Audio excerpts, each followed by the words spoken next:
Yo, what's going on, y'all? Thank y'all for tuning in to my channel, The Stone Mandalorian. I'm the Stone Mando, or you can call me Cody, whichever you prefer. And today I'm going to be taking a look at a knockoff from AliExpress. And this is from a knockoff Marvel Legend, a not Marvel Legends review, if you will. This is a knockoff of the Marvel Legends animated series Spider-Man Venom. And I'm really excited to get into this. I've watched a couple reviews on the bootlegs before. Something you can tell of how this is bootleg, and I'll get to the figure later. But this is the packaging. You can tell from the way that the Spider-Man logo lines up, it doesn't line up perfectly going into the clamshell or bubble as it does on the card back. Uh, the original also has the tongue out head version over here on the alternate head area, and then the actual not tongue. This head is supposed to be where this one, and this tongue out version is supposed to be where this one is. Um, I've heard that the ab crunch and some of the joints are a little bit loose in some of these knockoff figures, but as far as the paint, it looks fairly clean. Looks very nice. Uh, Also, some differences. There's some paint on the lips that also kind of give away that this is a knockoff. But I want to give this a little spin so y'all can check it out. For this being a knockoff, and some of the other reviews that I've watched, it holds up really well to the authentic Marvel Legends Venom, and the paint is really decent. The main thing is just the variations in the paint that give it away, and obviously the minute details of the packaging that also give it away. But also the slightly loose joints of the figure. The Marvel Legends version is a little bit more stiff.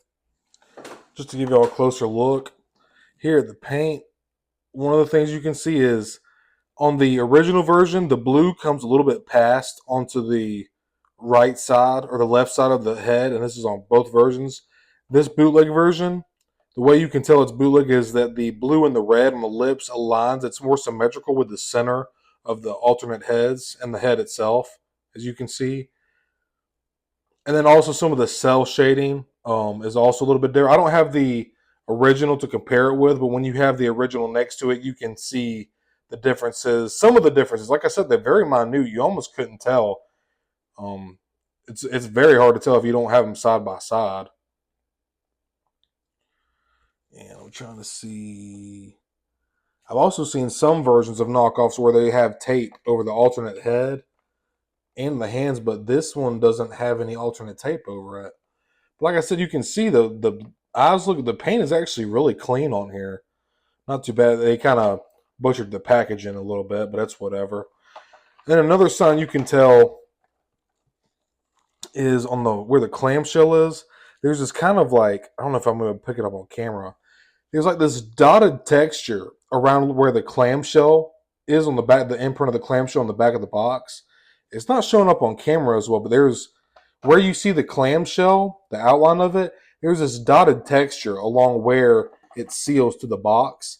And the original does not have that dotted texture. It's just smooth.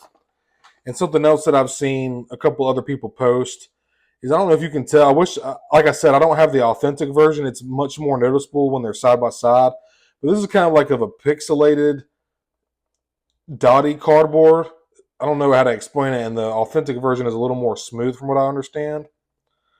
And here's that. You can see the Spider-Man logo. You can see how the Spider-Man logo on the inside of the clamshell doesn't really line up as well with the Spider-Man on the card back, and it's kind of hard to see because the clamshell's damaged right here, but it doesn't line up perfectly with the inside of the card back on the clamshell.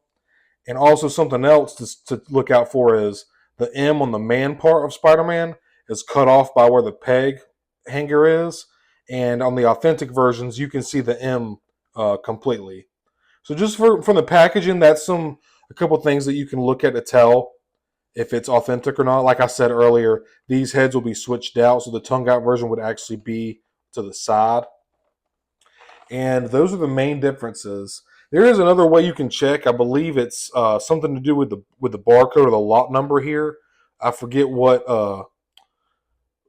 signs to look for that, but there's plenty of other indications to look for too to tell you that it's not authentic. But I'm really excited to get this thing open, so let's get into it. Here's one of the alternate hands here. And if I had the legit one side by side, you could see that the The paint differences are a little bit different, but I don't have these. I believe one sign is that the paint, the cell shading on these fists are actually on the knuckles instead of on the fingers. This one's kind of more on the fingers. Here's the second alternate fist for the right hand. And also, once again, I think the authentic version, the blue cell shading right here is actually on the knuckles, not on the fingers. But those are such small, minute details. You wouldn't know the difference if you didn't have the legit one on hand. Get into the alternate head here. I mean, for this to be a knockoff, man, it actually is very nicely done. Teeth, a little bit of a bleed of the red on the lips right there. Not too bad, though. It's whatever. But the eyes are pretty clean. The teeth are, for the most part, are very clean. The lips are nice. The blue is very, very tight on there. The red on this side. And like I said, another reason or indication you can tell it's a knockoff is that this blue line on the lips will actually go further past to about this part of the eye. And the knockoff version, it's more symmetrical with the actual sculpt of the head. So, okay, yeah, I can definitely tell. Like was said in the other reviews, the joints are a little bit loose. The joints are a little bit loose, but overall, man, I'm pretty impressed. I'm pretty happy to have this. Butterfly joints are really loose. That's not a big deal though, and as you can see, very jiggly, but it's no big deal, man. He's pretty good size. I'm just looking at the paint here. Like I said, the paint is very clean. Yeah, very clean, man. And I'm sure there's other differences with the cell shading that I don't notice. These are some insane bicep. I'm sorry, not bicep. Butterfly joints. But man, overall, it looks really freaking good. To be honest, man, I'm thoroughly impressed. Oh, just can't pop off the peg. But I'm thoroughly impressed. Looks really badass. So let's just go ahead and get into the articulation, I reckon. But one more thing I meant to show. These holes in the back on the authentic version, these holes will be more hexagonal. And as you can see, these are a little bit more circular. There's not really a hexagon. There's no shape to them. They're just, like I said, circular. So that is another indication that this is a knockoff. But anyways, getting back to the articulation. This is a really cool looking figure, honestly, man. But the head can, and it popped off again. Head can go up about that far. It can go down that far. It can look side to side. It gets a little dicey trying to spin it 360 degrees. His traps are just so big that his jaw wants to run into it. So he just popped it off the peg again. No biggie, though. No big deal. Arms can get to a full T, no problem. And like I said, we got these insane butterfly joints on both sides. Huge butterfly joints, very smooth also. And we got a double hinge pinned arm, which can get right at 90 degrees. Might be able to get it slightly less if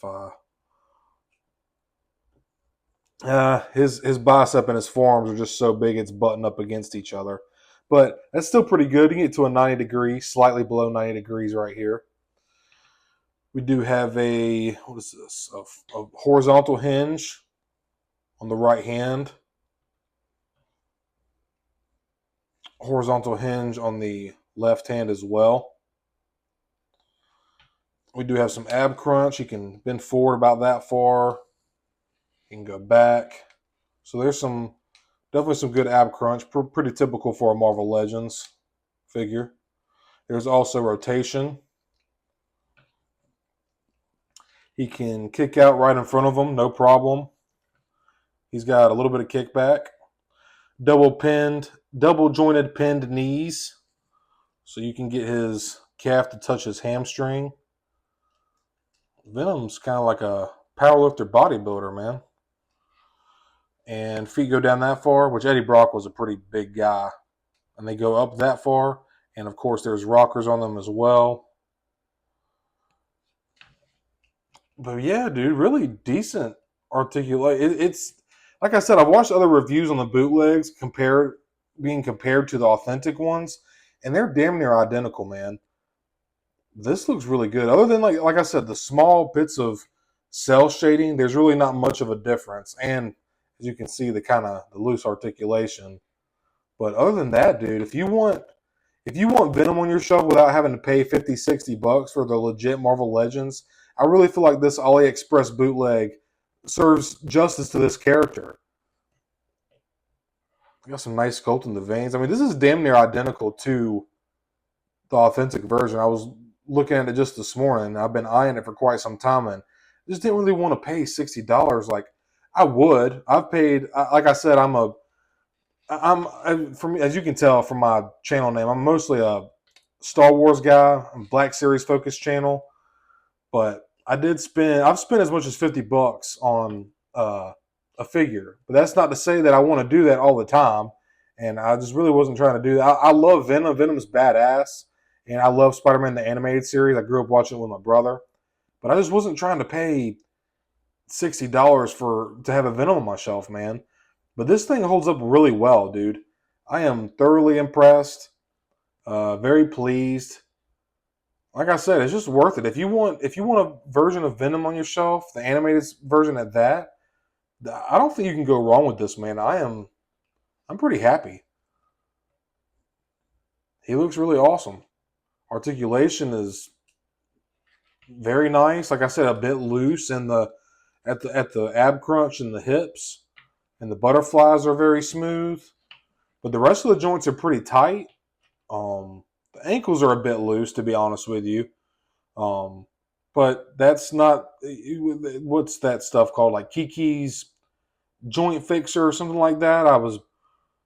I actually got put onto that by Mike Case. When I first started collecting about 2 years ago, I watched his channel and he was talking about loose joints, and I think it's called Kiki's joint fixer or Kiki something like that.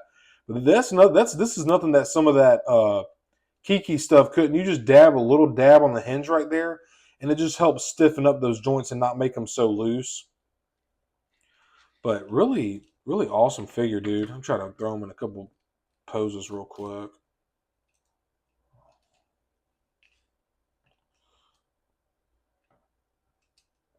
But like you can get some cool stuff out of him, man.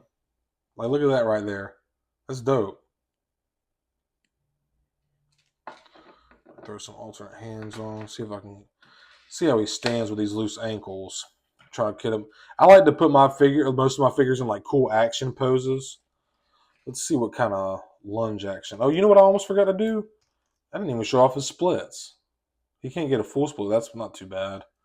Oh, and there's thigh swivel. Almost forgot to talk about that too. Got a thigh cut right here. I'm a fan of thigh swivel. I like thigh swivel on my figures. Oh yeah, I was trying to get him into a cool like lunging pose.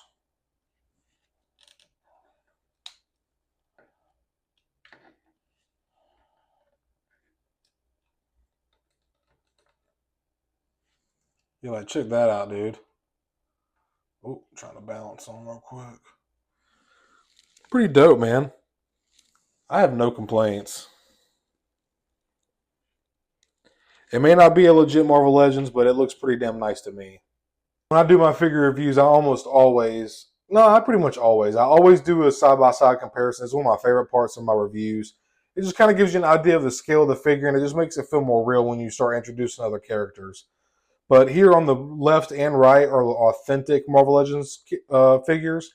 And on the right, obviously, here is the new X-Men 97 Nightcrawler. And on the left is the new X-Men 97 Magneto. And here's some more figures from the X-Men 97 wave. Here on the right is Gambit, and on the left is Wolverine. Also from the more recent X-Men 97 wave, here on the right is Cyclops, and on the left is Jean Grey.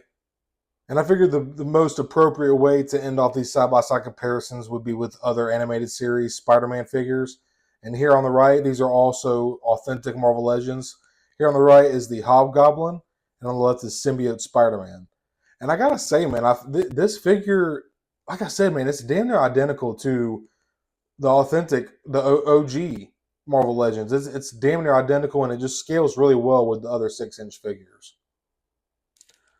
Well, that's the end of this review. I appreciate you all tuning in. Overall, man, I really feel like this bootleg from AliExpress is worth it, especially if you're not trying to pay 50, $60 for this character. Uh, it's just great to finally have some representation for him on the shelf because, like I said, I grew up watching the animated Spider-Man the animated series with my brother, and watching the X-Men '97 reboot just kind of uncovered my soft spot for Marvel, and I've just been getting into Marvel Legends ever since, like March of this year. So this definitely serves its purpose. Great representation for this character. Even though it's not authentic Marvel Legends, it doesn't bother me not one bit. It's going to look freaking sick on the shelf, and I couldn't be more pleased. I'm very satisfied. But leave me a like and subscribe. I'd really appreciate it. Like I said, I'm mostly a Black Series focused channel, but every once in a while I'll throw up a Marvel Legends like I'm doing now, or some other cool badass figures that I think are cool. But I hope you're all having a great day or night whenever you're watching this. Thank you for tuning in.